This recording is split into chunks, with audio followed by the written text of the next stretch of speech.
Lepo pozdravljeni. Upam, da ste si z zanimanjem ogledali prvo oddajo. Tudi danes bo z nami Primož Papler, teniški igralec iz Kranja. Za razliko od prve oddaje bomo danes poskušali izboljšati njegov servis.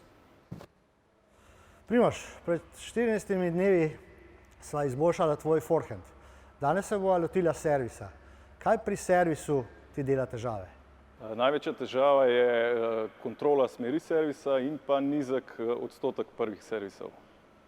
Dobro, tudi danes imam pripravljene vaje, nekaj vaj za tebe. Lopar boš prijel na polovici ročaja in odserviral nekaj servisov, ampak vedno v drugo tarčo. In pa še ena stvar, na koncu pokaži z loparjem v smer, kamor želiš zadeti servis. Namen te vaje je, da izboljšava tvojo notranjo rotacijo in pa pronacijo, s tem tudi kontrolo smeri. Z konico loparja pa vedno zbiraš drugo tarčo.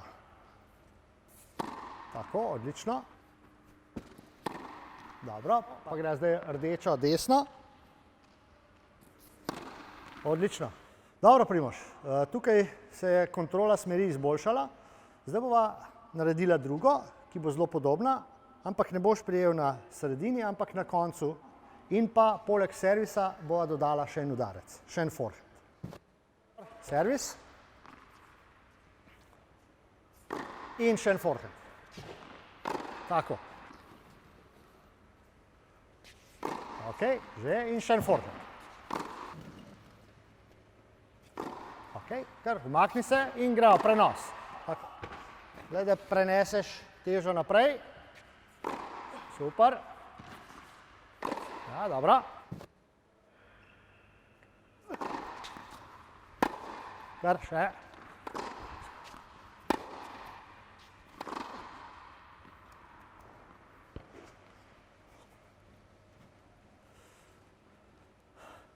Dobro, Primož, kakšni so občutki? Se mi zdi, da se je smer servisa izboljšala in tudi napak je bilo manj. Napak v mrežo je bilo bistveno manj. Torej, mislim, da sva mimogrede popravila še to. Je pa zelo pomembno to gibanje, na katerem sva delala, to se pravi, temu pravimo notranja rotacija in pa pronacija, ki je dejansko zadolžena za kontrolo smeri. Tako da jaz svetujem, da tudi ko greš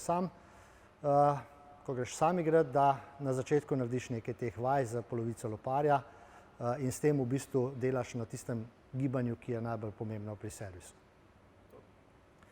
Dragi gledalci in gledalke, ljubitelji tenisa, to je bila druga oddaja v sklopu Teniško aktivni.